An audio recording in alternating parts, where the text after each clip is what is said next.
जीवन में संघर्ष और दुख स्वाभाविक है, परंतु यह सभी को अपने कर्मों के माध्यम से आत्मा को मुक्ति की दिशा में बढ़ने का एक अवसर प्रदान करते हैं। दुख का मूल कारण हमारी मोहमयी और आसक्त मानसिकता होती है, जो हमें वास्तविकता से अलग करती है।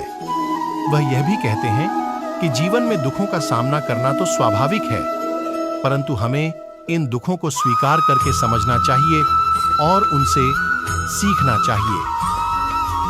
कृष्ण भगवान के द्वारा दुख के आने के कई कारणों पर विचार किया गया है।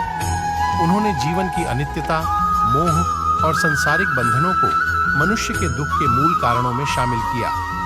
उनका संदेश था कि मानव जीवन में संघर्ष और परिवर्तन स्वाभाविक है और इसे स्वीकार करके ही व्यक्ति दुख से मुक्ति पा सकता है। मोह, राग और द्वेष जैसे भावनात्मक आवरणों के कारण ही हम दुख में पड़ते हैं।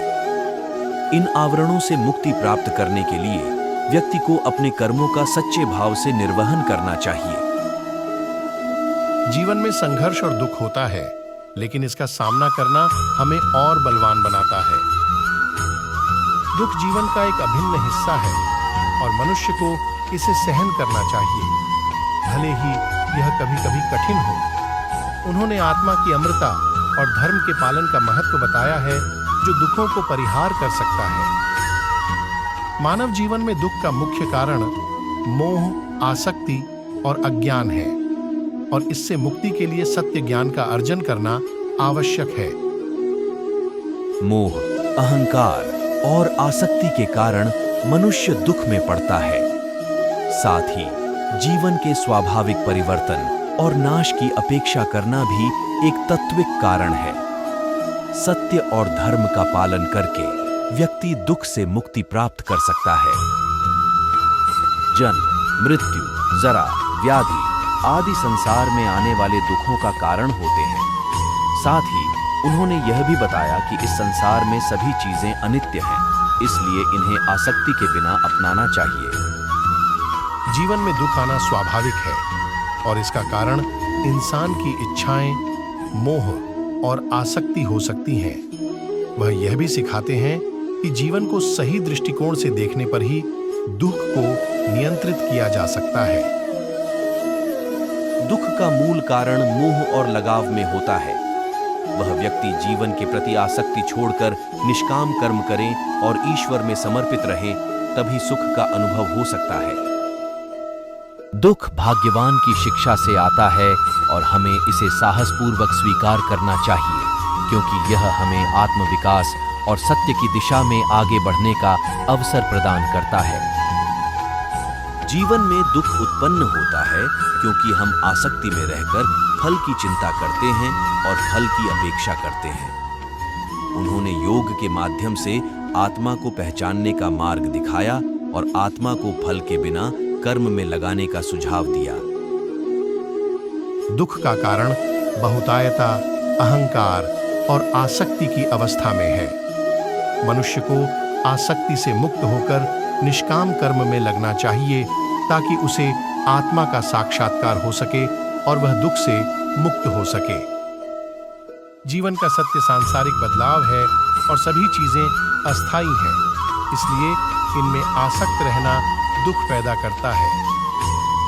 मोह, कामना और अज्ञान दुख के मुख्य कारण हो सकते हैं। श्री कृष्ण ने जीवन में सहानुभूति, विनम्रता और भगवत भाव की महत्वपूर्णता को भी बताया है, जो दुख को कम करने में सहायक हो सकती हैं। दुख मानव जीवन का अभिन्न हिस्सा है और इसका सामना करना हमें अनिवार्य है। जीवन में स्थितियों को स्वीकार करना और उनका सामना करना ही असली ब्रह्मचर्य है और इससे मुक्ति प्राप्त होती है।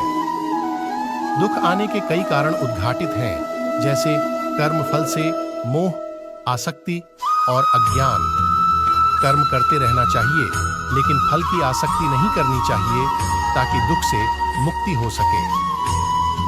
जन्म, मृत्यु, जरा, रोग, इन चारों के प्रकार के दुख हमेशा मौजूद रहते हैं और इन्हें स्वीकार करना ही जीवन का हिस्सा है। उनकी बातें मनोबल को मजबूत करने और सही मार्गदर्शन प्रदान करने के लिए है। दुख का कारण जीवात्मा का अज्ञान और मोह होता है, जिससे हम सच्ची राह को भूल जाते हैं और असली आत्मा को अज्ञान में छिपा लेते हैं। जीवन को समझने और सत्य की ओर बढ़ने के लिए हमें आत्मज्ञान प्राप्त करना चाहिए। जीवन में दुख स्वाभाविक है और इसे स्वीकार करना चाहिए, क्योंकि यह मानव अस्तित्व का एक अभिन्न हिस्सा है। मनुष्य को अपने कर्मों का फल स्वीकार करना चाहिए और दुख को उनके आत्मविकास का साधन मानना चाहिए। उनके अनुसार भगवान की भक्ति और निष्काम कर्म से ही व्यक्ति दुखों से मुक्ति प्राप्त कर सकता है। कर्म योग, भक्ति योग और ज्ञान योग। उन्होंने बताया कि दुख का मुख्य कारण आत्मबोध की अभावना और आत्मा को माया में रत रहना है। उनका उपदेश जीवन को सकारात्मक दृष्टिकोण से देखने की प्रेरणा देता है, जिससे दुख को सामान्यतः समाप्त किया जा सकता है।